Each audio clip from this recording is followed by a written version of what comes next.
Hi, good morning, everyone. This is Leah Wachowski. I just had my shower.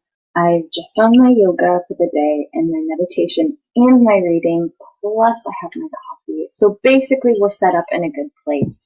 I thought I would just do an update on my Praxis experience so far. This is partially an exercise that they gave me as a part of week 3. I'm a little bit ahead in the program. So it kind of gives me a little bit more freedom to really mess around with and really deepen my learning processes through Praxis.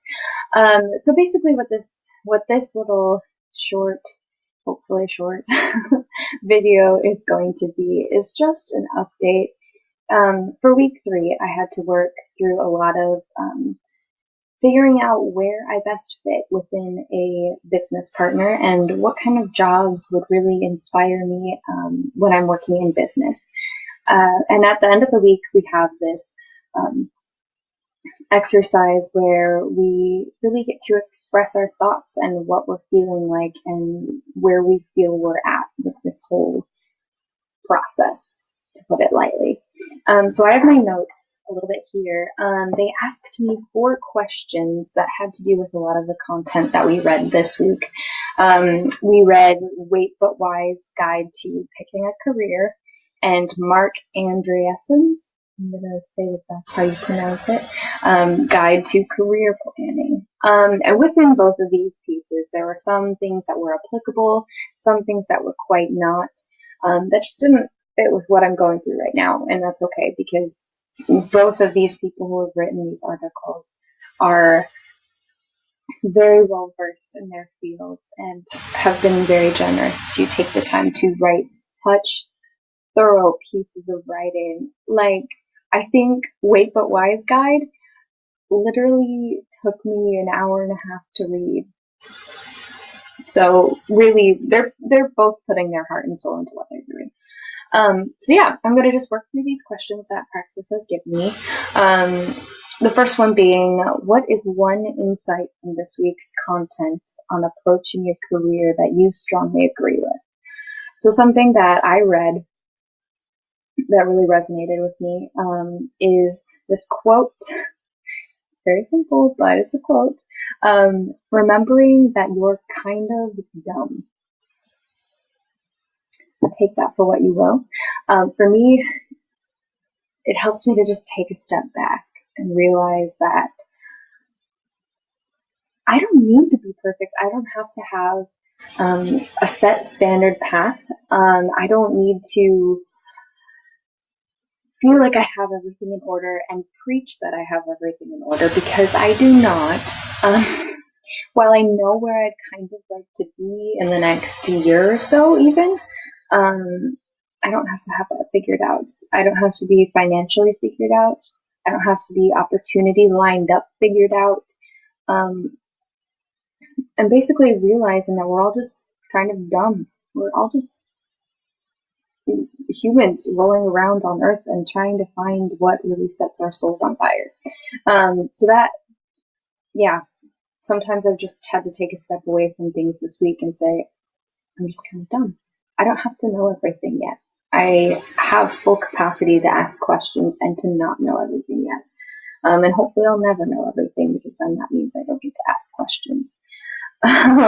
But also the idea that I'm not going to expire at age 26. I'm 20 right now.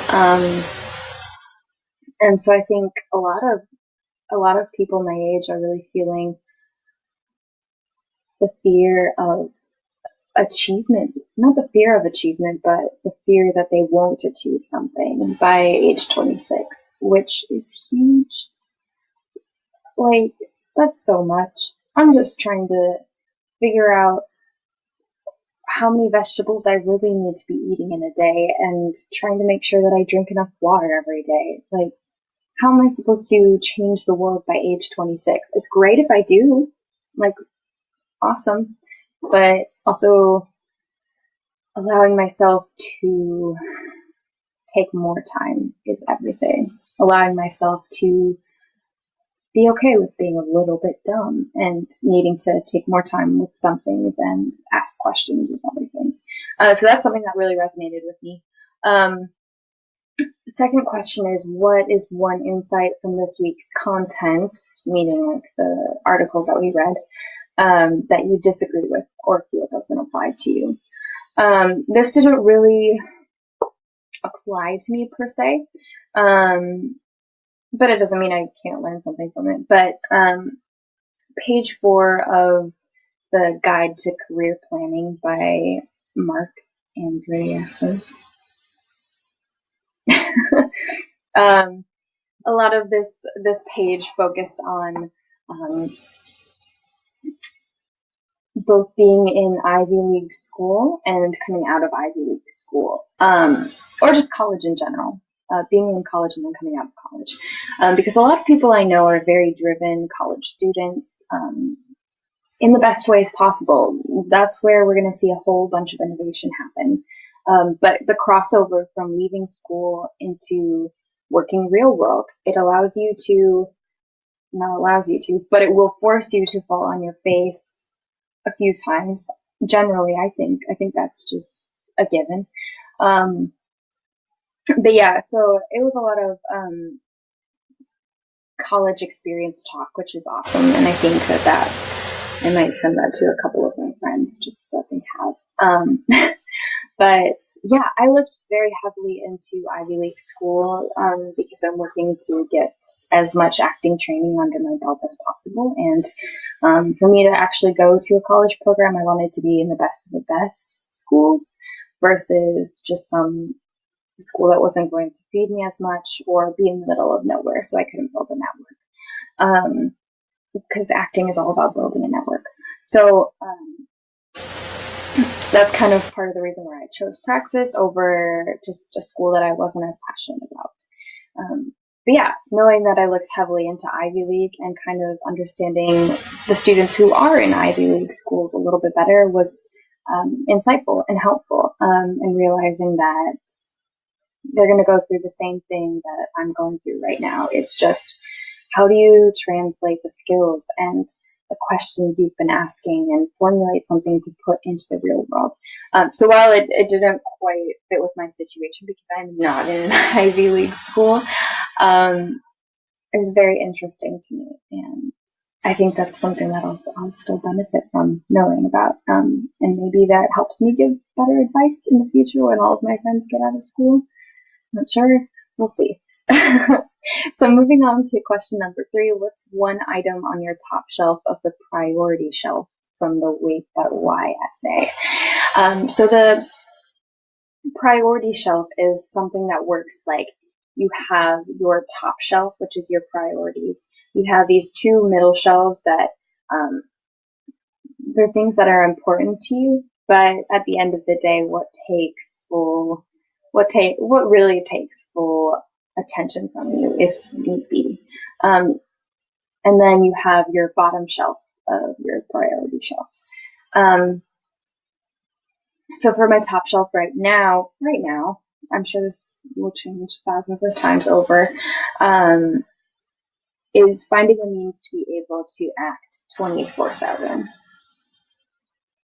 24/7 is like relative because I don't think I could live if I were acting 24/7 because you gotta get sleep in there somewhere.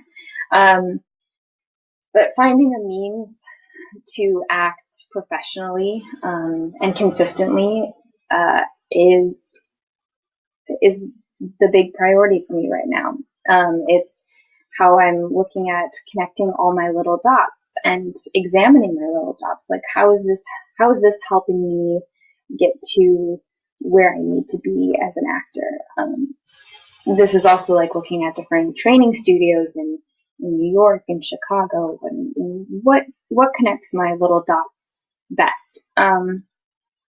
It's my big picture goal, and it's always on my mind when I'm making big choices. I'm going to have to move because of Praxis in 4 to 6 months, and it weighs heavily on my mind because while I will have a great job with some business partner, whoever you are out there, I still want it to be a place where I can readily dip my hands into the acting and theater community. There needs to be a strong theater community in that city or place where I dwell in. But yeah, it's always on my mind, big picture thinking. Yeah, so that's my top shelf of the priority shelf. And with the priority shelf, there can only ever be like 1 to 2 things in there. Otherwise, you're just going to be overwhelmed by the different amount of things that you have to figure out and somehow prioritize all at once. Unless you're super strong and you're very, very much a magical unicorn that can balance a whole bunch of things like that. And then for the final question, number 4, what's one item on the bottom shelf of your priority shelf? So for me right now, as a young little 20-year-old human artist, ownership of things. I could not care less about owning a house or even owning a car. Nomadic is okay for me right now. I would love to be I will be in a new place at some point this year, and I've really enjoyed traveling and creating little trips for myself. And the idea of not being tied down to anything right now is beautiful. Yeah, so really easy, really simple. Not owning a home, not owning a car. I don't need those expenses. Because I don't need those things. That's not where I get my fulfillment right now. Typically, it's just being able to connect with people, having artistic opportunities to embark upon, traveling. Some bills are okay. Some bills will need to pay, but it doesn't need to be house payments or car payments right now. And I'm fully okay with that. So yeah, those were my 4 questions. I'll give you a little bit of an update on my Praxis experience so far. Right now I'm about to head into my module 2, which is like month 2, even though it's the 17th of August right now. And I'm so nervous, so excited. For Module 2, we have to create our own project that adds value, both to our lives, but value that a business partner can see readily and see what we've learned and be able to say, oh, wow, look at what that person's doing. It's so cool. So it makes me excited because I take the reins on that whole project myself, but I am certainly nervous. But you'll absolutely see updates on that and blog posts and all the good stuff. So yeah, I'm going to head off to my barista job.